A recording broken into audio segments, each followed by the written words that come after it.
Welcome to the Heavy Spoilers Show. I'm your host Paul, and in this video we're breaking down House of the Dragon.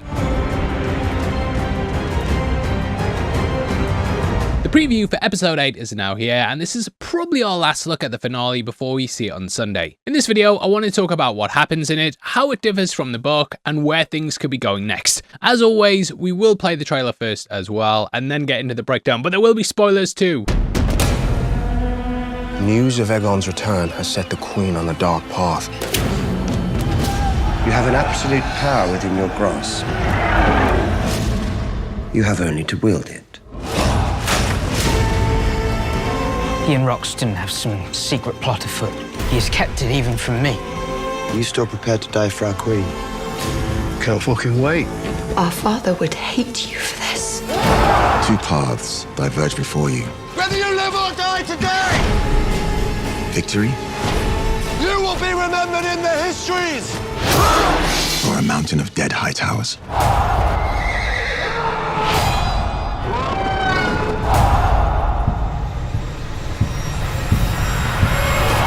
There'll be no doubt who the gods have chosen to rule.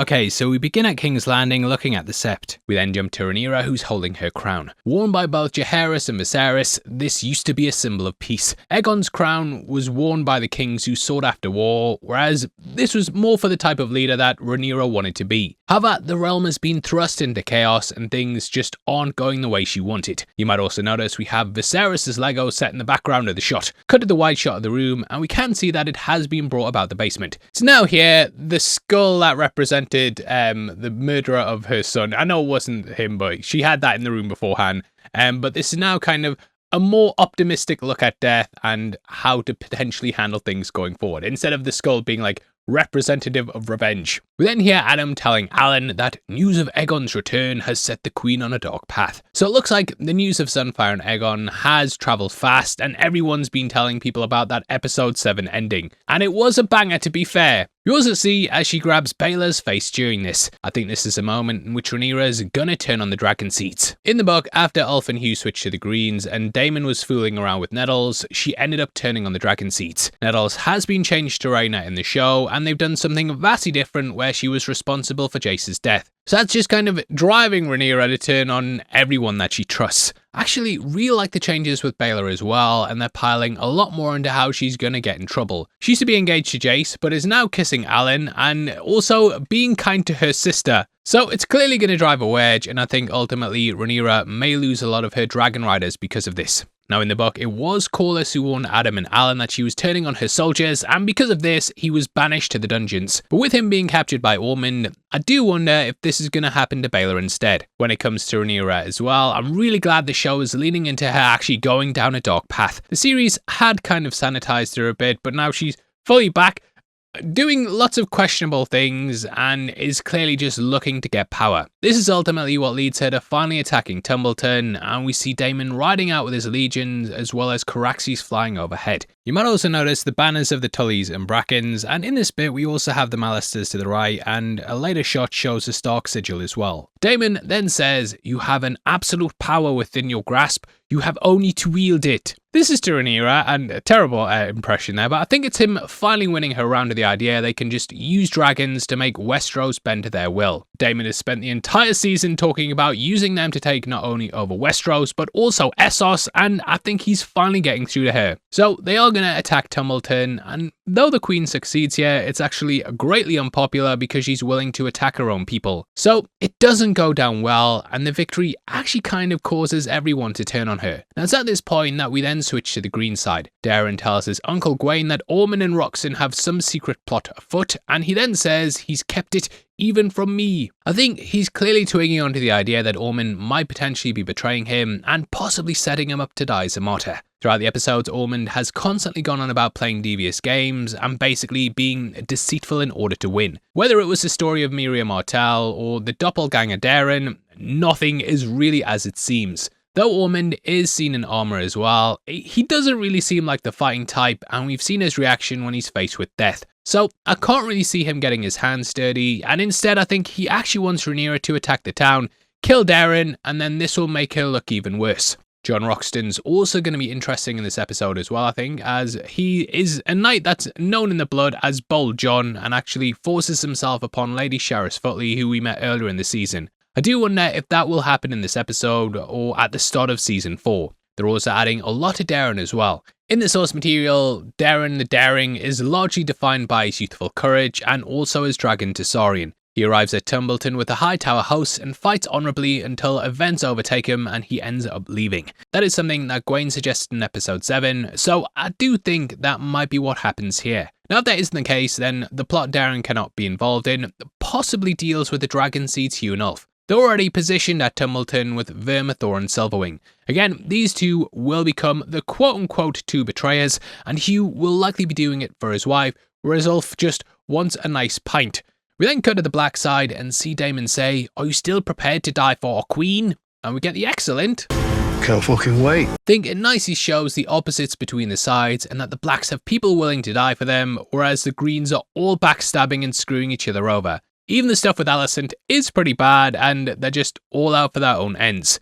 We then see Helaena telling Rhaenyra that their dad would hate her for this. I think Rhae has probably gone back to her demanding more info, and I do think this might be the episode that Helaena finally dies in. In the book, she ends up tossing herself out the window, and she has talked about staying away from it, wanting to see the moon, and basically dreaming about getting away from the kingdom. Alicent's abandoned her to go and kill Aemond, and I think she'll realise that her child will be taken away, and she'll be forever forced to tell of her dreams, which will push her off the edge. This is different from the book though, where Rhaenyra apparently sent her son Maelor's head in a chamber pot. She'd been in a depression since Blood and Cheese, and this was something that was a step too far. We also see Alicent in the woods as Corlys says, 2 paths lay ahead of you. She seems to be lost and nicely looking at 2 directions that she can go in. And hey, I appreciate the editing there, mate.